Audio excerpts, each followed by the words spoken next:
What's going on, everybody? Welcome back to another movie review here on Clutch Cinema Talk with your boy KC. And today we are going to be reviewing A24's newest horror film that just hit theaters, titled X.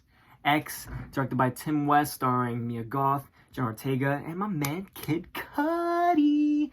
Kid Cudi in the flick. Alright. Now, A24 never disappoints, alright? Some people think they're a little overrated. Some people think they're so underrated. I love them. I've never really seen a lot of their horror movies other than, Hereditary and Midsommar. But listen, this one makes me want to dive into more of their horror stuff. There's no spoilers in this, by the way. No spoilers.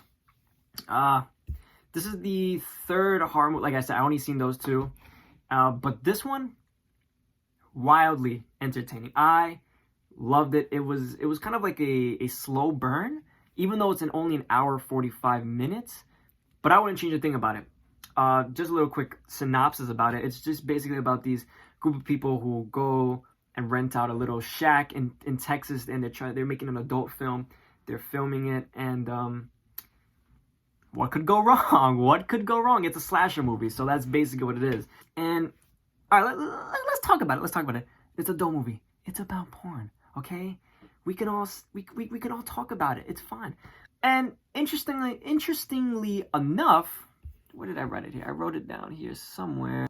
To me, it felt like it didn't throw too much of that schmickety-schmackities in your face a lot, but they didn't let you forget it at the same time. So it really never made me personally feel uncomfortable at any times. I never felt like I was squirming or anything like that.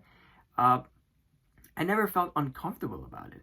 It's an erotic horror movie, and they didn't throw it too much, and they didn't hold back. I think it was an okay amount, and I'm just speaking for myself. I don't know how you guys feel about like all that in movies, but I didn't feel uncomfortable at any point. At any point. With that being said, the movie sets up the characters in a solid way where it doesn't give too much about them, but it lets you know enough. That way you can have some sort of care for some of these characters. I found myself rooting for most of them, rooting for most of them.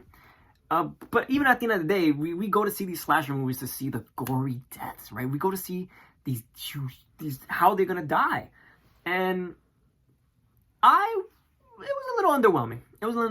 The deaths were a little bit underwhelming. There wasn't that much gore in this movie. If that's what you're really going for, to see gory deaths, maybe you might skip this, because there wasn't really that much gore about it. This, like Midsommar, for example, there was a little much in Midsommar because it kind of took me off guard. But in this one, wasn't that much gore, and I was There's one particular death in general I'm not going to say, but it was very disappointing. But what are you going to do about that? The cinematography and editing, amazing in this movie. There were so many amazing shots. There was a lot of uses of long wide-angle shots, establishing shots, and retro transitions. There was a lot of cool retro transitions. And it captures the 70s slasher vibe that it was going for. It captures it very, very well. Yet, it still plays as a modern horror movie. It still felt like that modern horror vibe. It didn't play a lot on jump scares. There are like a few cheap ones even, but it didn't really play on the jump scare aspect. A lot of the horror in this movie is a lot of like unsettling, kind of disturbing, kind of squirmish kind of feeling. Because this, like I said, is an erotic horror movie, and a lot of it plays into the erotic nature, and it had me squirming. It had me like looking through my eye, like no, that's messed up. Don't do that. A lot of that. It was fun. It's great. It's interesting when a movie makes you scream. Not a lot of people are into that, but I like how a movie can have an effect like that on me, and how different decisions and acting can be put to make me feel that way. And acting, phenomenal. Jenna Ortega, that is bae. Great acting. One of the maybe the greatest 5 seconds I've ever seen in a horror movie, acting wise, is in this movie. All right, if you know, you know. I'm not talking about that. I'm talking about like the acting. Okay. Lastly, the soundtrack could have been a little bit better.